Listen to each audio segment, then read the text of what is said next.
mic, camera, action.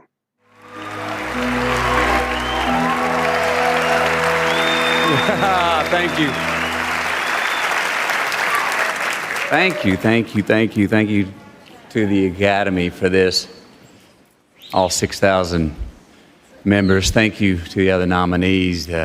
All these performances were impeccable, in my opinion. I didn't see a false note anywhere. I want to thank Jean-Marc Valllee, our director. I want to thank Jared Leto, Jennifer Garner, who I worked with daily. There's a few things, about 3 things to my account that I need each day. One of them is something to look up to, another is something to look forward to, and another is someone to chase. Now, first off, I want to thank God, because that's who I look up to. He's graced my life with opportunities that I know are not of my hand or any other human hand. He has shown me that it's a scientific fact that gratitude reciprocates. In the words of the late Charlie Lawton, who said, when you got God, you got a friend, and that friend is you. To my family, that's who and what I look forward to. To my father, who I know is up there right now with a big pot of gumbo. He's got a lemon meringue pie over there. He's probably in his underwear, and he's got a cold can of Miller Lite, and he's dancing right now. To you, Dad, you taught me what it means to be a man. To my mother, who's here tonight, who taught me and my 2 older brothers, demanded that we respect ourselves. And what we in turn learned was then we were better able to respect others. Thank you for that, Mama. To my wife, Camilla, and my kids, Levi, Vita, and Mr. Stone, the courage and significance you give me every day I go out the door is unparalleled. You are the 4 people in my life that I want to make the most proud of me. Thank you. And to my hero, that's who I chase. Now, when I was 15 years old, I had a very important person in my life come to me and say, who's your hero? And I said, I don't know, I got to think about that. Give me a couple of weeks. I come back 2 weeks later. This person comes up and says, who's your hero? I said, I thought about it. You know who it is? I said, it's me in 10 years. So I turned 25 10 years later. That same person comes to me and goes, so are you a hero? And I was like, not even close. No. She said, why? I said, because my hero is me at 35. So you see, every day, every week, every month, and every year of my life, my hero's always 10 years away. I'm never going to be my hero. I'm not going to attain that. I know I'm not. And that's just fine with me because that keeps me with somebody to keep on chasing. So to any of us, whatever those things are, whatever it is we look up to, whatever it is we look forward to, and whoever it is we're chasing, to that I say amen. To that I say, all right. And to that I say, just keep living, huh? Thank you.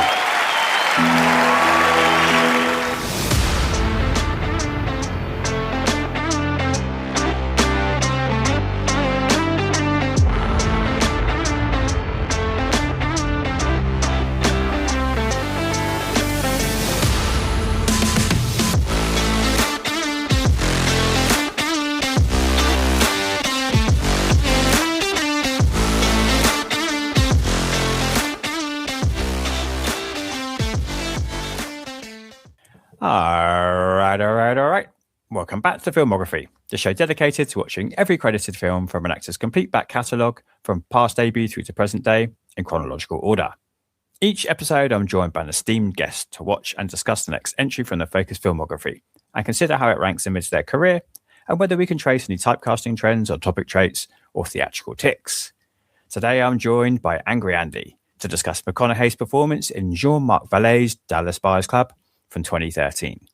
We watch, you listen, and hopefully watch along too.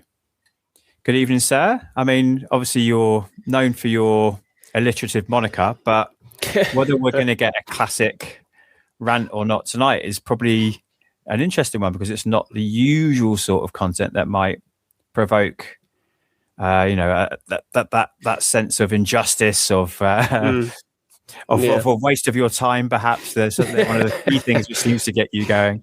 It's an interesting one. Like, you jumped straight on this as well. When I put the list out, you were really interested in kind of revisiting this film and covering it and talking about it. I'm looking forward to talking about this with you. No, yeah, so am I. Like I was saying just before we started recording, I remember watching this with a buddy. I think the year it came out, so we watched it in the cinema. And like you were saying, the moniker is the moniker, but I'm a student of all films. I love anything. I'll watch absolutely anything. A good drama, even some romantic dramas and all that. And I think this one stood out to us because it was lined up for award season, obviously. So me and my friend, we still do it now. We tend to have pick out the movies that are coming out for the Oscars, and we'll try and watch as many as we could. I think it started when we were in uni, to be fair. And we saw this, and I just think it was bloody brilliant. And I hadn't watched it obviously since, because it's one of those films, isn't it? I don't think it's one of them that you can watch, all the time, or specifically go, I'm going to go back and watch Dallas Buyers Club, that film about Matthew McConaughey who finds out he's got 30 days to live because he's got AIDS. It's not really something you think about. It's not really something you go, or you want to share or talk about with other people, unless they say, have you seen this Matthew McConaughey film? It's not really something you do, is it? It's not that kind of film. But when you had that list, like you said, as soon as it came up, I was like, I want to go in on that one because it's such a great film. It really is a good fucking film. And of course, he won an Oscar for it, and rightly so. It's just magnificent.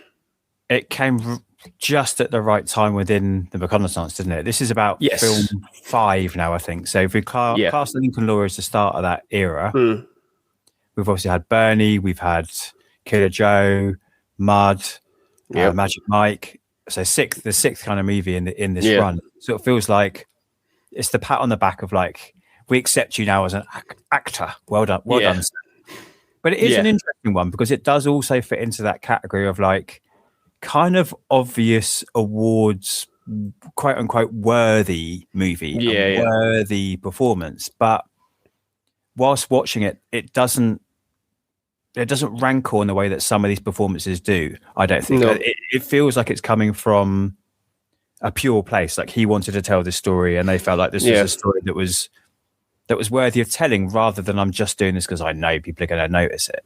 I don't know if you feel the same. No, I mean, when I was watching it back over the weekend, it struck me how I think the word I would use for it is authentic. It feels. The performances are genuine. The passion behind those performances is genuine. Even with my movie arch nemesis, Jared Leto, I don't rate him at all. But he's really good in this movie, and of course he won the Oscar. So what the hell do I know? We said that before we started recording. So what do I know with that? He won an Oscar for it, and rightly so. His performance is great in this movie, but McConaughey's is genuine from the very first scene he's in, right the way through to the very last sequence. When he's sitting on top of that bull, ready to go, and everything feels authentic. It feels genuine, and you can almost taste it through the screen. It's that genuine. It's raw. It's intense, but it's not over the top or over dramatic. It's all measured. It feels as though we're actually on a journey with this person, this very real person this film's based on. We feel like we're on that journey. There's justification done to the story. Nothing's glamorized or over exaggerated. It's all, this is an awful situation. This is a terrible situation, not just for these characters, but everybody in and amongst that time period, dealing with all of that awfulness to do with HIV and AIDS. And it draws you in and pulls you in, keeps you there. You're with these people as they're going through it. And as much as it is the performance, as it is the production values, or the lack thereof, really. And I don't mean that as a try. I mean how little they used makeup, lighting. They did bugger all rehearsals. They did all sorts. They kept it as genuine and as real feeling as they possibly could, and it works for this film. Absolutely works this film. We'll definitely talk about that in a bit more in depth. Yeah. I think the production values are really interesting and how they made this movie. It's almost like they gave themselves a strict set of rules they had to follow. But yeah, McConaughey's performance, I like we say, authentic, and it feels transformative, I think. Because, in the intro, as I do in every episode, it's like part of this journey is like, what do we notice about this actor? What do they keep coming back to? Is there a particular well of movies they do or characters they like? Or is there a noticeable kind of characteristic or performative thing that they do? And there is McConaughey, isn't there? There is the charm that he has. There's the all right drawl that he does. But it really does feel like here, all of that is shredded away. Yeah. I think the first few scenes, I felt like, okay, I'm watching McConaughey, and because I'm being hyper conscious of him and what this project's for. But then a couple of scenes in, I'm sort of forgetting that I'm watching him as an actor. And as you said, I feel like I'm watching a character going through a journey. And he really does, like, there's certain things that he certain things he does with his hands, I've noticed particularly. And we haven't spoken about much. I wonder if we will a bit more. But there's certain things he does with his hands which feel they're him as a person bleeding through into the character, and he perhaps even he's not realizing he's doing it. But all of that's gone here. There really is nothing of McConaughey or nothing of the previous performances that we've seen him do in this character of Ron Woodruff. Yeah, maybe that's the if you want to look at it as sort of like, I don't know, a Shakespearean kind of thing. Maybe he's completely shed this shell of who he was previously, and this is him bare bones, because he's bare bones in this fucking movie, isn't he? I mean, I read that he lost 21 kilos of fucking weight for this movie. I went to IKEA earlier on today and was carrying a box at 21 kilos. It's heavy. That's a lot of fucking weight. But we've seen actors do that before, but here it feels like it doesn't feel too much. It feels like it's this has to happen. He has to do this. This is, and maybe that was for him as well. Maybe I have to do this. This is how I want people to see me. I want people to see that I can act, and it's not about the good looks or the bravado or the all right attitude kind of thing. Maybe it is something more than that. It's interesting for me. I think maybe I subconsciously knew it at the time, but going from the three movies in total that we've looked at, Amistad, Ghost of fucking Girlfriend's Past, and then to this, I've seen the three different kinds of McConaughey. We had the start where it's all that hope and that I'm going to be this great actor. We know he's going to be this great actor. We can see it. We can see it right there. It's fantastic. He's brilliant. Bit cocksure. He's in a major budget movie, prestige director, fucking powerful story. And then it all goes fucking wrong. And then we end up with Ghost of Girlfriend's fucking Past, where it's just, we said it last time. What the fuck are you doing? What are you doing? Why? What is this? What have you lost? And we talked about it at the end of that, towards the end of that episode, where you talk about how we put it in the book and what we surmise from it. And then we get this. It's as far away from Ghost of Girlfriend's Past as you can fucking get. And he's drawing from that cocksure actor that he was in the early 90s. He's right here. And he's drawing from other bits and pieces, from other experiences, and it's working perfectly. There's something else there. There's deeper moments there, deeper feeling. Yeah, I think it's just fascinating for me just thinking about that. And I thought about it halfway through watching the film. I was like, fucking hell, I still can't understand why you did Ghost of Girlfriend's Past.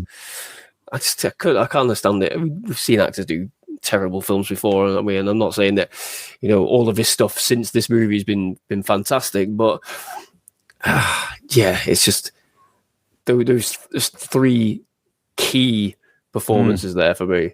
Yeah, it's interesting. He's definitely tapping into a higher level here, and I'll read a little bit more of Greenlight's towards the end of the podcast, which I haven't done for a while, because we're sort of hitting the point in the book where really it's winding down now. Like this is virtually the last thing he's talking about. So, as we said, I think before, when Greenlights 2 comes out, it will cover the the third of his career. But yeah, there's something he's tapping into here, and I think he's aware of it as well, that he's hit this new level. And we will continue to see it over the next couple of performances in Wolf of Wall Street, and particularly True Detective, I think, where he's at an all-time kind of high of his career, and it just feels like he's drawing from a different well in these performances. Because I like what you're saying about the side of the cockshot. I think that was something which came all the way through his performances, even in things like Killer Joe and Mud.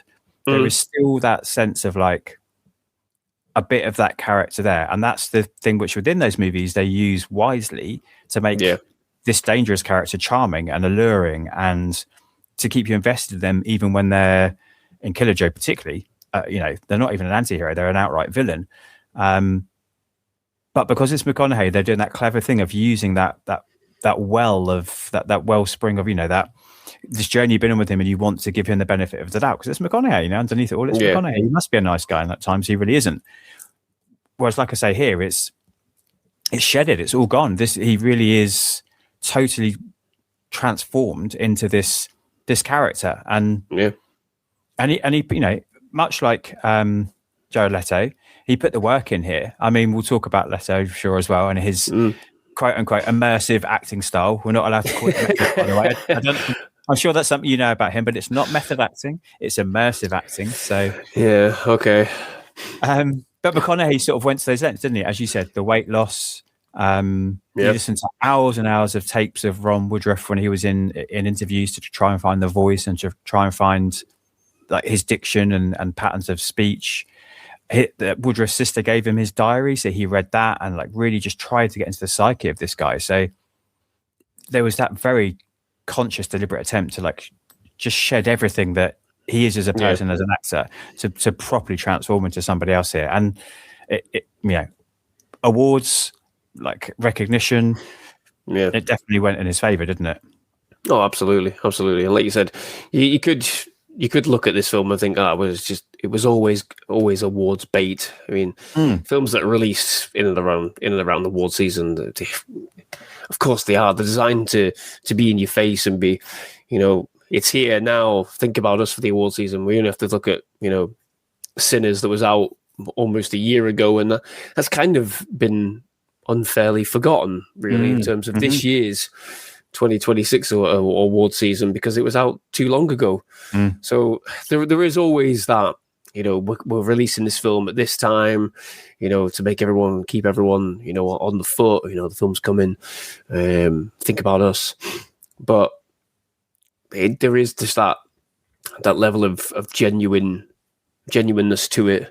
And even when you think about just the makeup department, all they had was like a couple of $100 to utilize for the makeup. They're not doing that on purpose, to go, if we only have a couple of $100, maybe we'll get a fucking Oscar for it.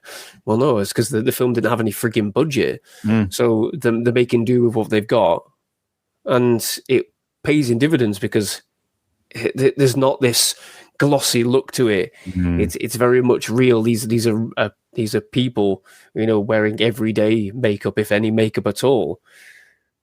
Obviously they have to do bits and pieces with Jared Leto, with Matthew McConaughey to enhance, some of the skin lesions that they have. But by and large, it's all, they lost weight. They look gaunt because they are gaunt. Yeah, Leto went through the same thing, didn't he? That I don't think lost quite as much weight, but it did his own 15 kilos or something like that. Yeah, around that. And I hadn't realised that he hadn't been acting for a significant period of time before. Say 5 years he hadn't acted for, and this is the film that he came back, and got back into fashion. I don't know whether he'd been touring or making music. He was doing a break. Yeah, was he doing 30 Seconds to Mars? Yeah, it makes sense if that was around that era.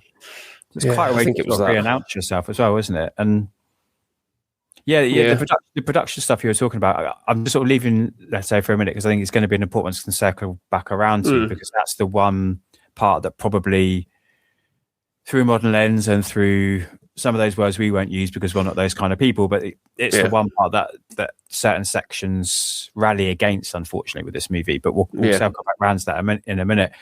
But yeah, the production values are astounding. As you said, the amount of money they had, $5 million in total. to pay these actors, to pay McConaughey and Garner and Leto, Griffin Dunn. Even he's a minor name compared to those two, I suppose, at this point in his career, but he's not an unknown actor.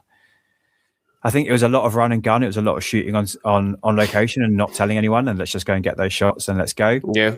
But they gave themselves almost like a Dogma-esque sense of rules. I don't know if you remember or you've heard the Dogma movement when that came out in the 90s. When the Danish movement, when they were talking about only natural lighting and only minimal props and all that kind of stuff. Lars von Trier and that gang. Not really my thing, if I'm honest. Ooh, this gave it. They put these parameters in for this movie, right? So some of the things they said was only natural or practical lights, only lighting that's in the scene. We're not going to add any lights. No ADR, so that was a rule. So we can't do any recording afterwards. So it sounds as it sounds from the locations and from the shots, and everything had to be handheld. Well, there are three kind of main rules, which circles back around to where you started. That sense of authenticity. It's almost it's leaning into kind of docudrama style, where if we could have captured this in the moment, this is kind of what it would have looked and sounded like. Yeah, and you get that throughout. So the scene, I think again I referred to it just before we started recording, the scene where McConaughey and Leto were the shopping and he comes across one of his old friends. Before you get into any of sort of this confrontation they have, this minor confrontation they have, the sound in amongst that is just normal. It's like normal bustling shop sound. You can hear doors opening and closing in the background. It's only really minor stuff, but it feels like it feels like a real world. It sounds daft to say, but when you think about how movies are made, like you said, all the sounds are usually put in after the fact in post-production, or they're re-recorded, or put in place after the fact. Lines are re-recorded. You wouldn't realize how much recording is done in post-production, like ADR and all that kind of stuff, and you have to look at a fucking screen and try and mimic your words at the same time as your lips are moving. It's baffling. It's a wonder anybody can be fucking arsed with it. But you can hear all those flecks of sounds, and you can hear other people shopping and putting stuff in the baskets and stuff. And then when they're doing shots outside, he's driving down the street. There's a moment when he's shouting to Leto out the driver's side as he's walking away, or she's walking away rather, and he's trying to strike this deal, and you can barely hear Leto, but it's that the back and forth is so great. You're part of that conversation. You're in the car with them because it sounds real. Yeah, it's a hard thing to sort of try and explain, but it's saying the word again, but authenticity, it permeates right the way through, because it's not just a lighting, it's not just a sound, it's all of it. Yeah, I like that you picked that moment. That's interesting. And it is. It's almost the avoidance of what most mainstream movies aim for. They have this pursuit of perfection, don't they? That they want everything to sound perfect and to look perfect. And whereas, of course, the world we live in, our existence is full of imperfections. So that does give it that authenticity. But I particularly like that scene you're talking about where he's calling to Leto's character out the car, to Rayon out the car. Because it makes me... There's a scene that's always stood out to me, and it's one of my favourite films of all time. It's the original Karate Kid, and it's been with me forever, and it always will be. I'm that generation. I think, you're slightly younger than me, but I'm sure that film probably means quite a lot to you too, because I'm probably top end and you're tail end of loving that film from being a youngster. But there was this, I always remember, even as a youngster watching it, there's a scene when Daniel and Ali have just reconnected, and they're on the way. It's just after his birthday, and he's on the way to share his car, and then it's the tournament next. And they're walking away through the car park towards the car, and you can clearly hear everything they're saying. And the shot cranes away from them, and yet their voices are crystal clear. And even as a kid, I was like, "Oh, that's weird." Because they want us to hear what they're saying perfectly. I get it, but therefore it is an inauthentic moment. Like, even as a child, my brain registered this is not how sound works.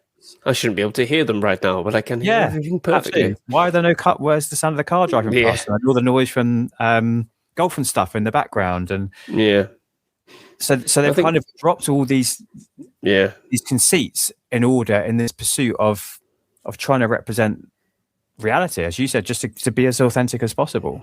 Yeah, because there's nothing perfect about somebody suffering and dying of AIDS, really, is there? So why try and glamorize it by making something so disingenuous? The whole tale itself is about somebody's struggle to fucking stay alive, while going through this whole journey of I deserve to have these drugs to live. I fucking want them, and I'm going to go and get them, and I'm going to tell everybody else. I'm going to share with everybody else, what I figured out, so that everybody else can have a chance to live, or live longer as it is. It makes sense with this film, with this story, to have it, the production be as it is. Those genuine uses of sound, the genuine uses of lighting, it feels, like I said, it feels more lived in and more genuine to do that, rather than we'll do it on a soundstage and we'll have this and we'll have that, flashy and all this kind of bollocks. No, it's rough, isn't it? It's a rough story, so it's going to be rough around the edges because it's rough as it, at its bare bones. When we look back on it now, like the treatment and the manner that everyone was treated, and we get it in this film, like the negative, perceptions around people suffering with it. Awful shit. Awful shit. Yeah, I mean, I'm old enough to remember it being, don't sit in a toilet seat after somebody who's got AIDS and all this kind of stuff. What the fuck? Yeah, crazy. And that's the other scene you picked out in the supermarket is a really interesting one when you compare it to the clear bookend when he first goes to the bar after being diagnosed, and he's told that one friend hasn't. He's clearly then gone and told everyone else. Everyone backing away from him. They won't even let him touch him. And then you get the bookend scene later on when he's having this altercation with the friend. And I love the fact he gets him in a headlock. Yeah. And physical contact. And you think, like, how the hell can Ron hold on to him anyway? But he does. And then she's like, no, shake his hand. He's saying it to Rayon. And all those boundaries are getting broken down about, like, this misconception about, this disease being passed on through touch, this misconception of homophobia and transphobia. And it's a really interesting scene. And, considering when it was made, 2013, and what it's trying to do, and then where we've come to in 2026, it's really fascinating to see where, probably in 2013, it felt really progressive and really reflective of how things have changed. Things have even sort of accelerated even more, haven't they? To the point where now, of course, the main criticism of the movie is the fact that we have Jared Leto, a straight white cis man, playing a transvestite character. Pronoun her character in the movie. So that's the thing which people seem to be particularly annoyed about. Now, whether that's because of where society has changed and people are obviously allowed to have those views, or whether that's because it's Jared Leto doing it, I'm not, or a combination of both, I'm not sure. Yeah, neither am I, to be honest with you. I think it's a difficult thing to try and figure out, and I don't know. I think I'm of the school that actors are actors. So if you can act the part, you can act the part. It's a difficult one because the argument, that kind of argument, as soon as you open that door to the argument, it spreads. It just becomes, well, if this person can do that, then that person can do that, and it's like, well, all right, it becomes a minefield. I think it's the thing with movie discourse at the moment. It's such a minefield when you're talking about anything that's, possibly of the woke agenda. I try and stay away from it, honestly. I really do. because I don't know enough about it. I understand, like with a movie like this, how important it is to have, this discourse, to have the messages and the character development that is on display in this movie. We see it, like you were saying, the bookend. Well, the bookend's even further back. It's further forward. So when he first meets Rayon, he doesn't want to be anywhere near him. Yeah, doesn't want to be anywhere. Doesn't even want him to sit on the bed to play cards. You sit at the end of the bed. It's difficult, isn't it? I mean, it is, and obviously, as you say, we are two white men sitting talking about this. But I think when the intention is pure, when the intention is to represent these characters fairly and to depict them in a way which is being progressive, it is being fair to those characters, and Ron is depicted as insensitively homophobic to begin with, and probably almost to caricature level at times. It's one part which sort of feels to me like they're pushing this too far in that first sort of 20 minutes. All the F-bombs and it feels a little bit like, okay, when the doctor says you've got AIDS, it's like, well, I ain't one of them, and you're like, exactly, okay, right, and he says it again and again and again.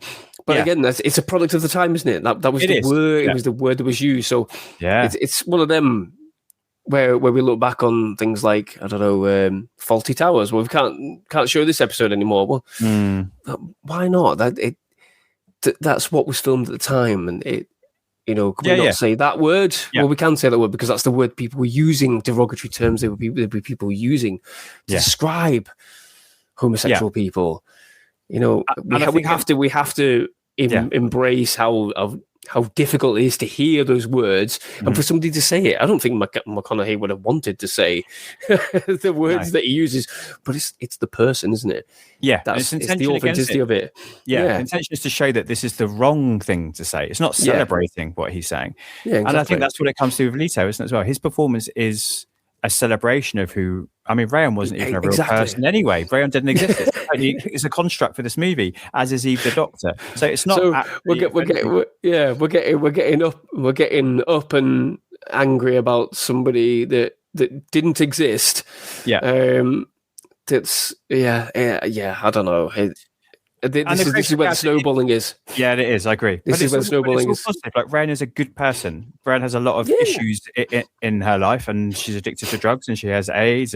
But they're a good person. All they want to do is be a good person. So for Leto to take on this character and to play it in that way, what are we? I don't get it. I'm not sure what we're criticizing it. That's just it. She's an extension of the development that he goes through in the movie to get to the point that we have the celebratory ending in a way. Look at everything that's come about because of all of this. She's part of that journey, whether she's real or not. She's part of that journey, and Jared Leto plays that part perfectly. And as all these type of movies do, they're a composite, right? I mean that. Films have to do this. We only get. I thought we were going to be watching a 2.5, 3 hour long movie because of the nature of what this is and the time span. Because, as you said at the top, he's given 30 days to live, but he actually lives for 6 years or something. I think for much longer than that. 2,557 days. Thank you. Well done. Good enough. Well done for getting that note down. I've lost my train of thought because I'm so impressed. You remembering that stat? No, it's what we're saying. Just like the journey is. And then the composite characters, like he's met a lot of people like Rayon. He's met a lot of doctors like Eve along his time. But we watched an hour and 50 long minute movie. It's surprisingly tight, actually. You can't have 16 doctors that he meets along the way and 34 versions of Rayon, so they composite them down together to be one, to represent. And I think it does a good job with both those characters. I mean, Jennifer Garner's a little bit wasted, I suppose, because she's so talented. But I mean, unfortunately, that's been a feature of most of her career ever since leaving Alias. But again, step up from the last movie we watched them together. Yeah, exactly. I was just going to say that. Exactly. I mean, it's uncanny, isn't it? Like, it's almost like it's pre-planned. But there's, again, with her, there's an infinite journey away from that fucking movie to this film. Yeah, because it's all reserved, isn't it? It's all methodical, not methodical acting, but everything that she does in this movie is leveled and meaningful. Yeah, she's very calm, flamboyancy to it. Yeah, very measured. Yeah, there's no flamboyancy to it. There's no there's no massive makeup or anything like that. She's a fucking doctor just busting her ass. And obviously McConaughey swindles her a little bit, taking her notes so he can write script. But yeah, she's fine for what she does in this movie. There's nothing grandiose about it. She's just doing a performance that works perfectly for the film. Yeah, and I'm assuming McConaughey and her had stayed friends, and I reckon he must have given her a call, because I don't know if you read the same thing, that it was going to be Hilary Swank. Oh, was it? And then she had to drop out. I think there was a medical reason. I think she'd got injured or something in a previous role. I think she would have been equally as good in this role, actually. Yeah.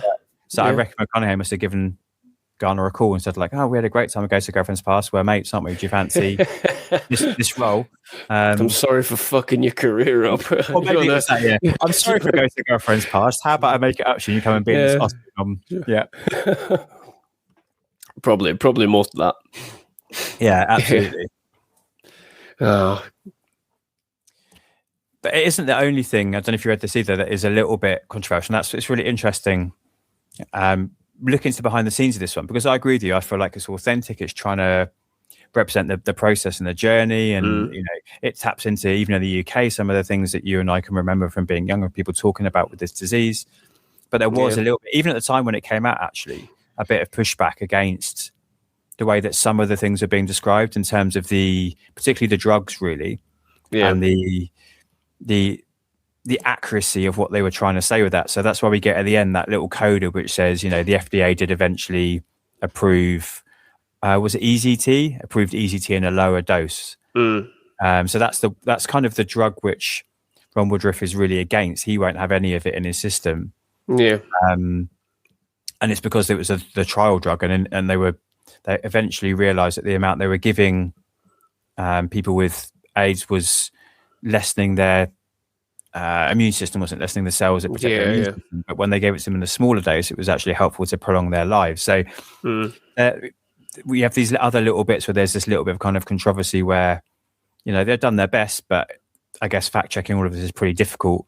And there was, somebody from kind of like an AIDS support community sort of came out and spoke out about it and spoke to Jean-Marc Valllee, and Vallée was really like open about it and was wanting to learn from the experience on what did he get right and what did he get wrong, how can we improve that. And that's why that little coda right at the very end, after we learn about Ron and his eventual demise, his eventual succumbing to the disease, we get that little bit at the end as well, because I think they felt like we're not going to change the movie at this point, but we should probably reflect the accuracy and the truth of kind of where medicine move forwards from here. I think that's very important, isn't it? I mean, because it wasn't just a quick fix by any means, was it? They were still figuring it out and trying to get the stigma out of it, and find the cure, find the best way to manage with it, as they do with cancer and everything, don't they? They're still it's a difficult subject matter to try and tackle and to get everything absolutely right, isn't it? I think that's the best way to think about it and sort of acknowledge it, because you are going to get things wrong, and there's been countless shows and movies where they've tackled this and things are invariably wrong or not quite accurate, more to the point. And it's the most important thing is that it is acknowledged, as with anything, and acknowledging something rather than saying, oh well, that's got nothing to do with us, is the most important way to do it, which is what I was alluding to with sort of like with Fawlty Towers. Don't take it off air completely, for whatever it's trying to say or whatever it's doing, acknowledge it. But for goodness sake, remember, like, you know, when it was filmed, what it was about, who's involved, are those people still around? Yes, they are. What do they think? Let's talk to them. And that's the way you can do it with things like this. Speak to people that are involved. His family, this person that comes forward and say, that's not quite right. Well, okay, well, what do you think? Let's have a chat about that. Yeah. And again, you know, with anything I do, I'm always like, well, if I get something wrong, you tell me. Let's have a talk about it. Yeah. Sound off in the comments section. Let's talk about it. Let's see what's going. You know, I don't appreciate when somebody goes, you fucking, I know exactly what your game is because you called Angry Andy. Well, did you actually watch, good sir? That's always the thing I put. Somebody's done it very recently on, you know, something I've done. I go, well, you just assumed, didn't you? Mm-hmm. Like, I block all these angry channels like this. Well, did you actually watch the fucking video? You know, it tickles me. I never jump to conclusion myself. I'm always willing and open, you know, to discuss something. And you get that with this film. Yeah, there's that little thing you said it back. And, you know, guessing the debate still goes on. If there's anybody talking about this film, you know, elsewhere, I'm pretty sure they'd be doing the same thing. You know, what's accurate, what's not. Nothing's ever accurate in a movie, 100%. Not at all. So it's entertainment after all. And this isn't a documentary. This isn't meant to be you know. This still is a Hollywood movie. Yeah. This is a movie where we're telling a character arc, and they have to start somewhere and end somewhere. You know, I'm pretty sure after all those years and all those treatments that Ron Woodruff didn't ride a bull right towards the end of his life. But in terms of a character arc and having a triumphant moment at the end of this movie, it makes sense that we get to see that. Fighting to the end, as it were. Exactly. We get the metaphor. We don't watch that thinking that this is a factually accurate moment from his life. Yeah. No, absolutely. The day that he died, he was riding a bull. Well, come on. All right. Maybe he did. I don't know. But, you know. Yeah, true. It's a very, I think other than the production, though, and I don't know if we'll see if you agree, I think it's a very average movie overall. I think in terms of how it's, I'm trying to different with the production. This is what I'm struggling with here. I think the production values, what they've done with the budget is really good. I guess what I'm trying to say is what Jean-Marc Vallée has done is fine, but it's just fine. It's pretty average. I think it's an actor's movie, isn't it? And we laud McConaughey and we laud Leto and we say Ghana did the right job. And Steve Zahn in a small role does what he needs to do. And I forgot that he was in it, to be fair, as well. You know, another McConaughey reunion, of course, as well, because they were together in Sahara. So it's always nice. Yeah, maybe called in a favour there as well. Right? Absolutely. Yeah. Sorry that big budget action movie didn't work. You know, we were trying to riff off The Mummy, and well, who knew? You know, again, want to be in this prestige picture? We can't really pay you anything, but it looks good on the CV. I mean, that's it. It is literally an actor's movie, isn't it? There's nothing big or you know, bloom and bluster about this movie. It is a performance movie. You know, you like I said, you know, it's not one of those that you'll see on the DVD shelf at HMV and go, you know what, I'll buy that. I'll buy that right now. You might hear somebody talking about it and go, oh yeah, okay, but it doesn't immediately stand out to you. Is what I'm trying to say. No, I think if you're looking for performance as entertainment, then this is it. There's nothing. Yeah. There's nothing outwardly entertaining, so to speak. You know, because it's not an entertaining movie. There's fun moments in it. There's moments of levity, like in the shop. You know, shake his hand. You know, because he doesn't even say her, does he? He says shake his hand, that kind of thing. So you know, they get those moments of levity in there. There are some fun moments when he's being, you know, questioned by the FDA agent when he's dressed as a priest. It's almost like a priest moment. Yeah, exactly. Yeah, that's right. I'm a priest, son. Little things like that. It's just, so there are moments where you can be entertained, but I wouldn't necessarily say it's one of those films that outwardly screams, you know, outright entertainment, so to speak. No. It is, like you say, I think the way to describe it is difficult, isn't it? I get what you mean in terms of it being like an average movie. I think it is. It is purely a performance movie rather than anything else. It's just when we often talk about film, we talk about being a director's medium, don't we? But I think Vallee's made the right and the mature decision here is to get out of the way. Like this isn't my movie to show off for who I am as a director. It's a movie to talk about these issues and to show respect to these characters, we've said, but also to show off these performances. And I think that's a really interesting decision to not be like, well, I'm going to have my moment as a director as well. There's just nothing showy or flashy. There's not any of him trying to take over the narrative here. I think other directors may imagine Michael Bay's Dallas Buyers Club or even something that I love, imagine Edgar Wright's Dallas Buyers Club, they're very different directors, but they're very, they have trademark moments that you can notice in all movies. Valllee sets the camera up, it's handheld, he gets the natural lighting right, he gets the angle right, and it's like, now perform. It's almost like a theatre piece or... Yes, I think that was probably more what I was aiming at. I think it's because they didn't really do any rehearsals or anything, limited rehearsals. It was literally a case of trust the actors to know what they're doing. So let's go, we'll play it. And they're going to be long takes. They're going to be long takes, very minimal takes, because we're out here in somebody else's fucking backyard. Let's play it real. We're driving down a real street. There's no camera on the side of the fucking car. We're inside the car. So how do we do this? It's authentic and quick and get it right the first time. And I'll trust what you're doing.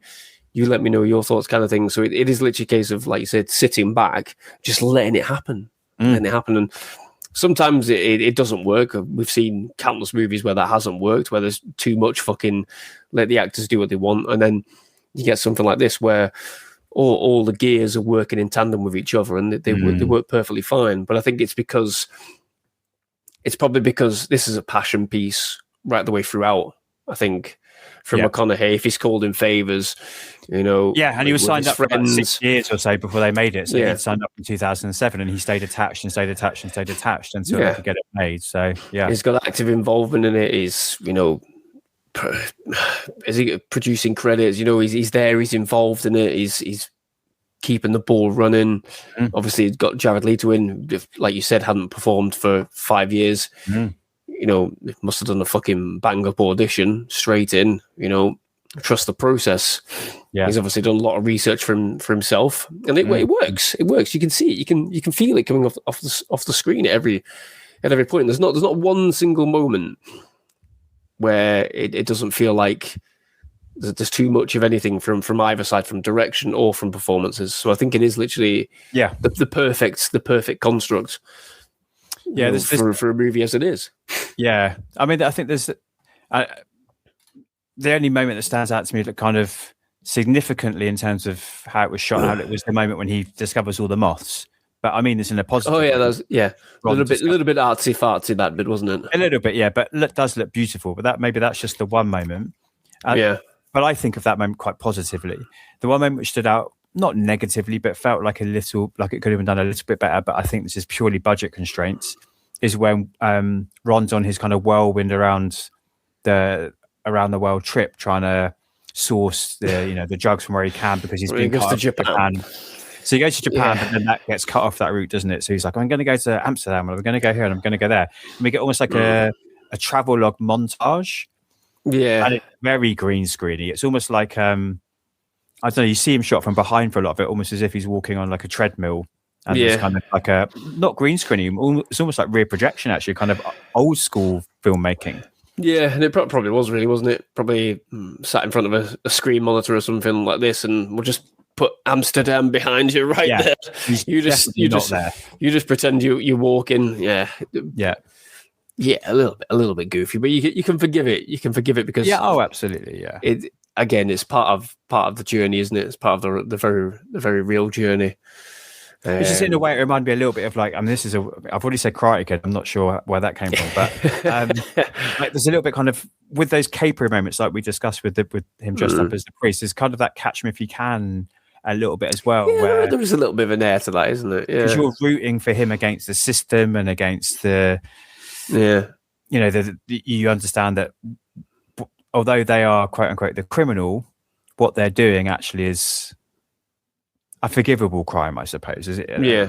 It gave me a little bit of that at times. Yeah, there's that air of it right the way through, isn't there? Like they almost give him a lot of leeway, don't they, to try and to do what he's doing.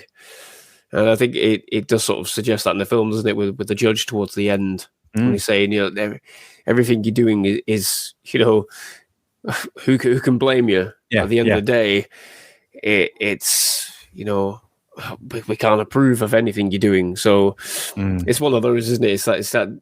I think that's why the story's so good, because it is like, well, who could blame him? What wouldn't you do to try and live as long as you can? Yeah. Of course, you'd pursue every angle. Of course, you'd do everything you could, and it's commendable. I think it's just, I guess that's how fucked the medical industry is, I guess. Yeah, and that kind of rooting for the underdog is definitely there, isn't it? And I think it does have creative license. I think when you read about Ron Woodruff, what we're saying about the start, he wasn't. I think some of that is obviously exaggerated for effect, so we get a greater journey for him as a character. But also, it does have that sense of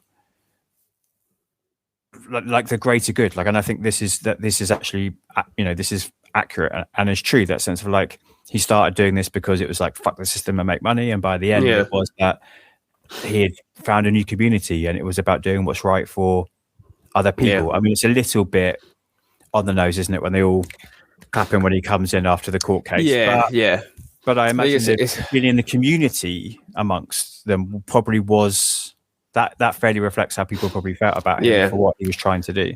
I found it a little bit on the nose that Rayon sold her fucking life insurance as well, and just and here you go, it's all for you kind of thing. It's a bit like, okay, I'm not sure we really need that forward gesture to cement where the relationship is at this point. It's gone beyond friends. These are literally two people that are fucking dying together, so they're beyond friends. They do, because they initially, it's a good scene that actually. It goes in for a handshake, doesn't it? And then they end up hugging, and it's like, fucking hell, the goddamn tear-jerking moment. This is again that word genuine. You get that genuine sense of, well, okay, they both understand each other now. They probably still, to a degree, don't like each other, but it's beyond that. They're beyond that point. They're literally staring death in the face. So, suck it up and fight the fight together, or otherwise you both fail together. So there's a lot of moments in the film like that, to be fair. Along with that great running joke of the fact that Rayon keeps sticking up, is it posters of Mark Bolan, I think? Oh God! So you get a scene of Ron by himself, pleasuring himself, and you get this really hilarious pan of like he's looking at all these pictures of like scantily clad and semi-naked women he's put up, and then he suddenly like realizes, fucking Rayon, he's done it again. Like, it's a great little running joke because he keeps finding these up, doesn't he, all around the apartment complex they've got together. So, like you said, there are these like moments that provide a bit of levity throughout too. Yeah, it's not all doom and gloom. It's it is because it's necessary, but then you do have that fleck of lightheartedness, and that keeps you going. That keeps you going because you again it reinforces that you're rooting for these people, to come out the other side. And I think if you didn't know anything about the story, I think you already have the impression that. It's not going to end well for any of them. Yeah. But it's still that, hopefully it does work out. You get that and you feel that right the way through. Yeah. And it's those little moments that help. Yeah. Because they give you that little chuckle. This is only a little chuckle. Like I said, there's nothing outrightly, overtly entertaining, but it's those moments where you go, oh, yeah, very good. Punching the cop at the start of the movie, hilarious. Just those little moments, they just give you something that you latch onto right the way through for the characters. Yeah, it's true. McConaughey's got quite a nice tash going on in this. I don't know if you had any views on facial hair. Best facial hair in the movie is it Ron? Is it Steve Zahn? Is it? I thought Steve Zahn's was better. Yeah. No, that little tie, it's like a weird little, really thin handlebar-y kind of thing that Almost, McConaughey is going for. Yeah, I don't know. I don't know how to judge it.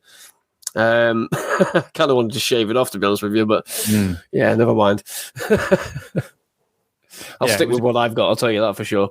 Yeah, well, although I am, I'm really going grey. Just looking at myself in the camera really vainly. Oh dear. Yeah. It just, one day there's 1, and the next day there's 10, and the next day there's 100. There's not a lot we can do about it, right? No, yeah, just embrace it. It's the bit at the back that nobody can see, which is why these headphones are great, because that's. It's not even grey anymore. There's nothing there, sadly. No. I'm not quite going there yet, but in a certain light, you can definitely see the grey permeating through the sides. And it doesn't help that my voice is going like this as well, so I'm sounding more older and looking older by the day. Fancy a bit of green lights? Ooh, go on. He writes about it quite a lot. It's obviously a really significant point in his career, as we know. He got the Oscar and things like that. But I thought it might be interesting hearing about his journey and preparation. And we've already mentioned kind of the weight loss, and he talks about that and how it helps him get into character. So he says, at 157 pounds and with more to lose. So this is part way into his journey. Oh no, I'm reading the wrong bit. Sorry. Maybe I'll edit that out. Maybe I won't. We'll see. Or little edit. Who knows? Let's start here. Now he says 5 months on from our agreed upon start date, I began shedding weight. 3 egg whites in the morning, 5 ounces of fish, and a cup of steamed vegetables for lunch. The same for dinner, and as much wine as I wanted was my diet. I shed 2.5 pounds a week like clockwork. I'm going to pause there because that next bit I'm going to skip because that's actually about Wolf of Wall Street. That's where I made the mistake. Because they were filmed at the same time. Yeah. Yeah, you can tell as well, can't you? Yeah, because he's really thin in that, isn't he? Yeah. Yeah. And I'll skip forward. He comes back to this idea of like how it was helping him get into characters. Ron, he says, every pound I physically lost seemed to be subliminating an equal amount to more mental acuity. Like Ron, I was becoming clinical, meticulous, methodical, and a perfectionist. So I just thought it was really interesting that he almost like the weight loss helped him get into the psychology of the character. And then he goes on to talk about, the additional research he did, which was listening to these hours of tapes and meeting their family and reading the diary. And he really went, and you sort of touched upon that without having read Green Lights, that sense of how he used that journey for himself physically to tap into kind of the mentality of the character and what, as best he could, I suppose, some of these people were going through.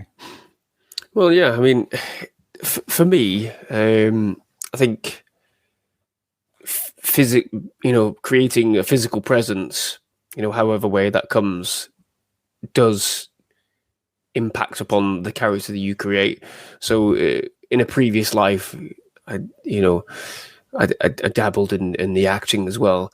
I didn't do it for terribly long, but for me it was always, I was very much saw myself as being a bit of a character kind of actor.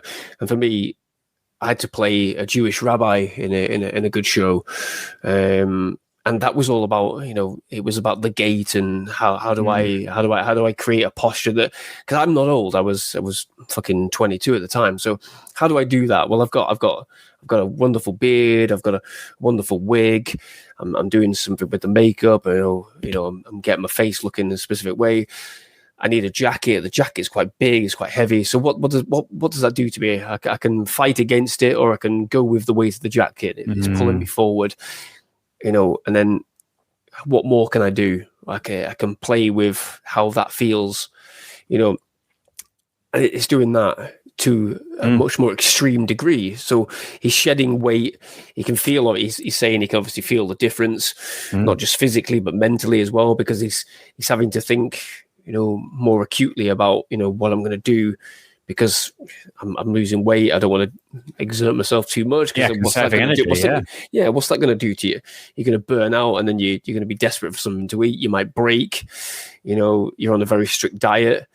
I think it works the other way as well when you're trying to pile on, mass to get big. For like Christian Bale in Batman, and he's one that's been back and forth with weight. Everybody fucking knows that as well. So it's true. It's all part of creating that physical presence, which obviously him, losing the weight is, brought to him, as well as the performance aspect of it. How it's impacting upon his mental abilities, mental thought process. I'm now thinking in this particular way, and he's reading all this stuff at the same time, diaries and whatever. So he's quite clearly, embracing it and going through it on multiple different angles, and that does help physically. And like you say, it's a piece of his hand that that comes away. You don't see much of it in this movie. So again, his thought process has changed. Am I doing things with my hand? Am I using up energy unnecessarily? I'm already super thin as it is. You got to change what you're doing, aren't you? Yeah. So it's very, very intricate. Yeah, I mean, quite literally the last episode, my partner and Emma, we watched Magic Mike, and we were talking about that movie, and obviously you see his body in a very different way in that film. And he's mid-40s at this point, mid to late 40s in Magic Mike, and obviously a little bit older here again, so creeping up towards 50, and it's not easy to put your body through that. But I mean, the way he looks in Magic Mike is just ridiculous. I mean, if you were a 22-year-old, as you just mentioned, with that body, you'd be proud. So to be in your mid to late 40s with that body. So it is almost like he totally shed. And he, everyone had spoken about how fit he was. And I mean that in every way that word could be used. Yeah.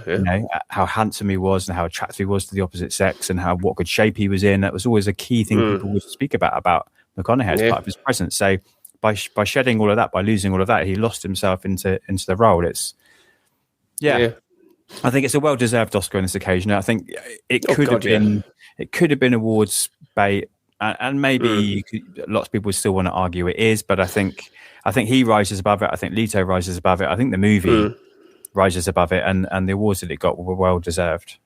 Yeah, no, absolutely. I agree, absolutely. Like you said, the shedding of the weight, he's absolutely fucking gaunt in this. Towards the end of the movie,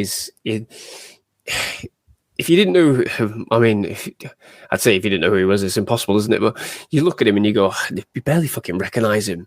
Yeah. Barely recognize him. The final shots, prior to the bull riding bit, but the final shots when he walks into the house, everyone's clapping him. He's just a fucking skeleton at that point. Yeah. Yeah, it's almost sad. But his performance, but it's still like, oh, Jesus Christ, there's barely anything of him. Yeah. All right, so that's what we think. Shall I start with the negative, just to really counteract that nice positive? Go on then, and then we'll end on a positive. So Esther on Letterboxd. This is one massive paragraph, so I'll do my best to read this without it being okay. This I is love punctuation. Yeah, this is a horrible, horrible movie. Story isn't worth telling, and almost everyone involved telling it is asleep at the wheel. McConaughey seems to be the only one who's actually trying. Too bad he's working with a script so artificial, you can practically see the note cards on the wall, and the director so incompetent that the film is totally stripped of any emotional value. Jared Leto's character is no better than a plot device, a cardboard cutout who is only there to teach Woodruff a valuable life lesson. A lesson, by the way, that gets learned in about 40 minutes, at which point Woodruff's arc comes to an end. And yet somehow the film marches onwards, each scene stacked on top of the previous one like Legos, with no flow whatsoever. It makes 2 hours seem like an eternity. It's not even that this movie is overrated, it's just straight up bad. Even if the story was worth telling, wow, I never knew how hard it was for straight guys during the AIDS epidemic. The filmmakers failed to draw any interesting ideas out of the material. It's a meaningless film, and I urge you not to waste your time on it. Oh, dear me. Not a fan. No, I mean, fair enough for your honesty. But what in heaven's name are you talking about? Fucking hell. Some of the details to pick out I find really interesting. Picking out the idea that it's about a straight white man, I immediately know who this person is and what they're trying to say there, but it doesn't only talk about straight white men. It talks about all kinds of people who were... It talks about how if you've got that disease, let's put it in brass fucking tacks. When this disease was going, especially here in the UK, it was called the gay disease, right? So if you got it, it meant you were gay. Yeah. Which ain't the fucking case at all. It ain't the case, and that's what this film does. It says, well, he got it from a hooker that had been using needles. It's about as far away as you can possibly get from having sex with another guy. So, and it's that stigma and that sort of development and evolution in terms of determining how it came to be. You know, it's no different from, oh my God, the plague's being brought by the devil himself. Well, no, actually, it turns out it turns out it's fleas on rats brought on trade ships. It's got nothing to do with the devil at all. It's actually a very specific reason, and it's to do, you know, it can be transferred because of blood and all this kind of stuff. You know, it's getting away from that to acknowledge that it can impact people from any walk of life, and it did impact people from any walk of life. You know, it's always a great leveler, and that's what we see in the movie, isn't it? It's like it doesn't matter. It is. It's a great, exactly. It's a great leveler, yeah, exactly. In the same way that cancer is. You know, it doesn't matter if you get it. You know, you be like somebody else who's dealing with it as well, and it's, you know, finding the community within people. You know, of that. You know, how is this person dealing with it? How are you dealing with it? Where do you come from? What's your background? You know, it doesn't matter on your background. It's how these people deal with it and get through it, and that's what this film does. Yeah, it's that, like we said, there are bits on the waiting to get the drugs from Ron and Rayon. It's a proper catalogue. It's a proper like slice of life of everybody from all different types of communities. It's not just not kind of gay bashing. It's not one type of person. It's not.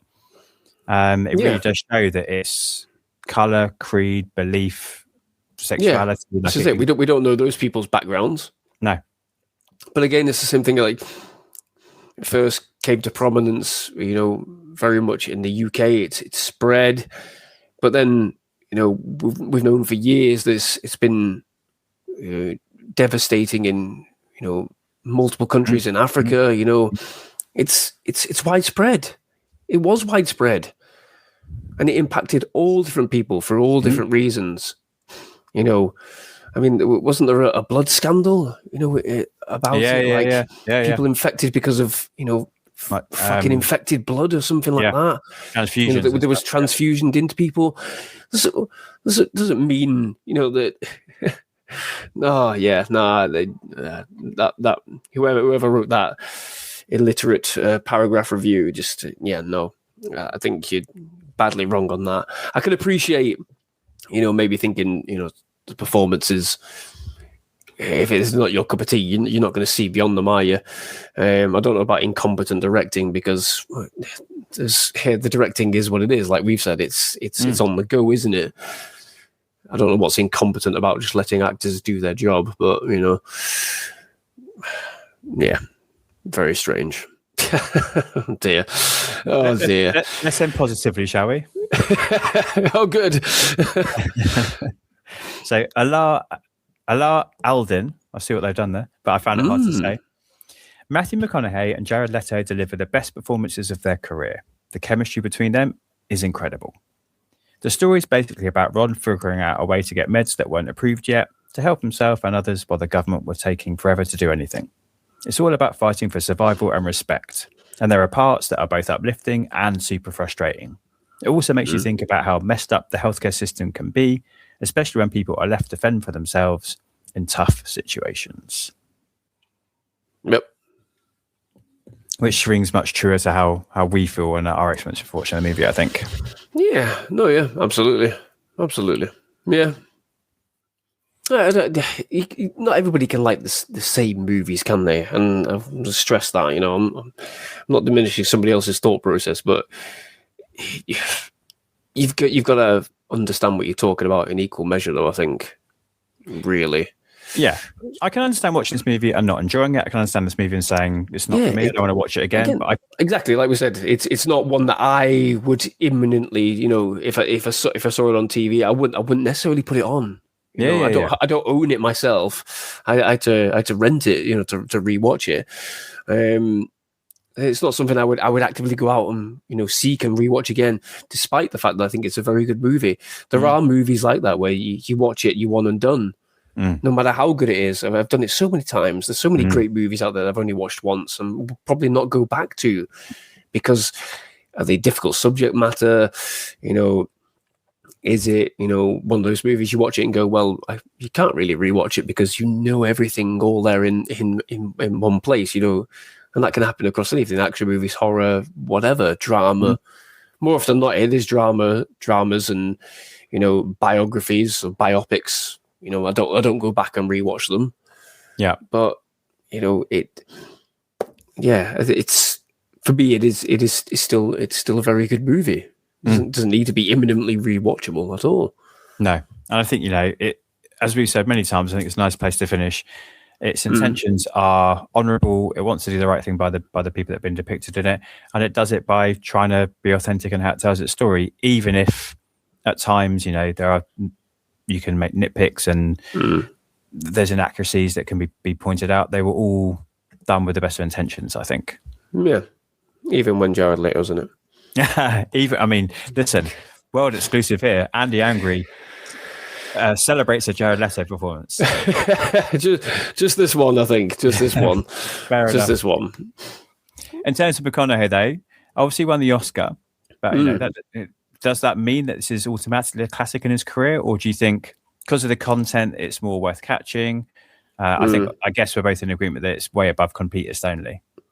Oh, absolutely. I think just on the journey that I think we've both gone through together.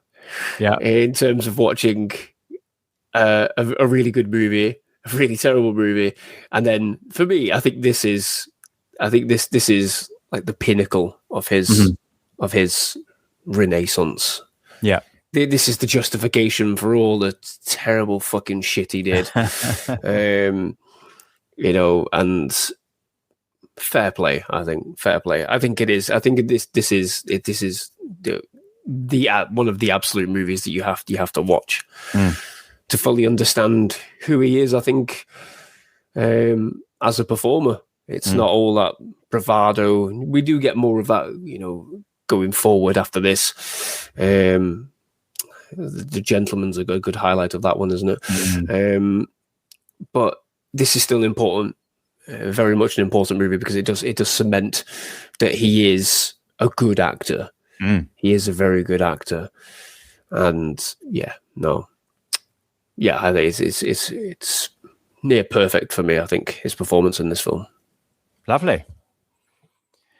Anything from Andy's world that we've got to look forward to? I know obviously you're busy in terms of life.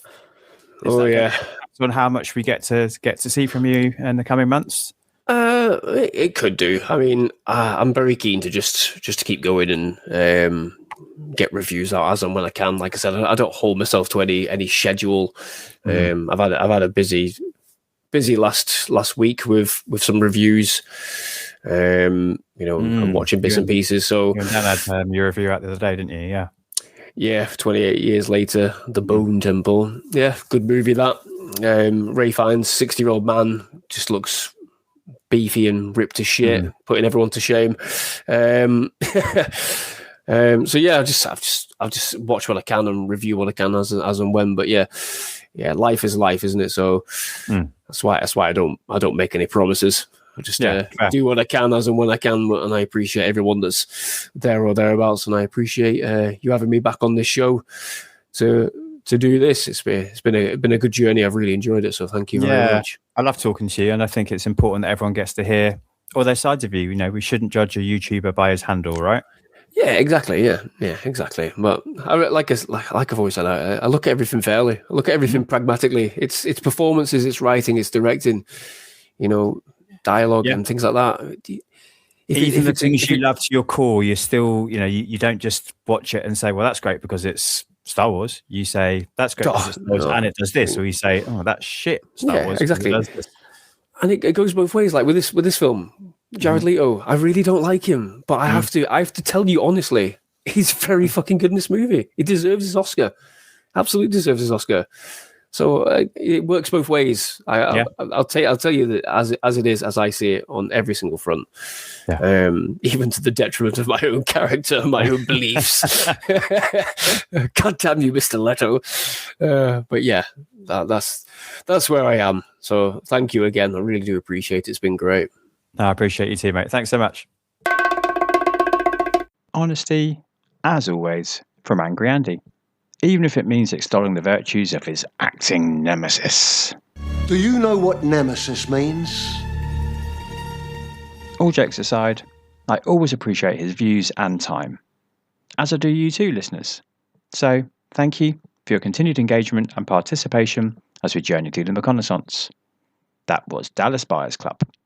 Next up in a fortnight, I'm going to be joined by Dave Horrocks to discuss Eminem's chest-thumping performance as Mark Hanna in Martin Scorsese's The Wolf of Wall Street, for those that are watching along. Until next time, be excellent to each other and make sure you take the time to treat yourself too. I am Jack signing off. Yippee-ki-yay, movie lovers.